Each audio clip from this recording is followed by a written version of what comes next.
Est-ce que tu savais que tu pouvais dessiner une araignée en 3 étapes seulement? La première, c'est de sélectionner une espèce.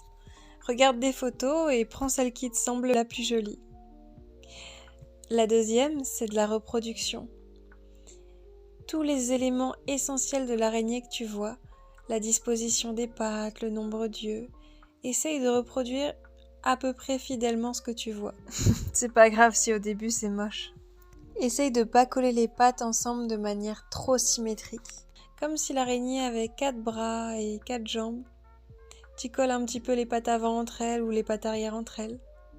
La troisième étape, ça va être de reproduire ce que tu as fait, mais uniquement de mémoire et dans un style très minimaliste.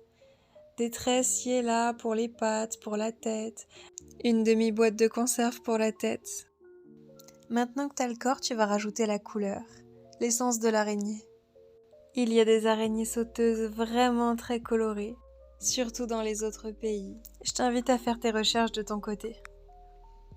Ensuite, tu peux rajouter les petits détails, les petites taches sur les pattes, la couleur plus claire qui contraste bien.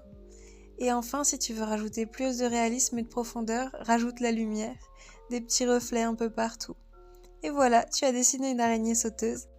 Et je te laisse la fin de cette vidéo pour deviner son prénom. Elle s'appelle Noisette. Si ça t'a plu, abonne-toi.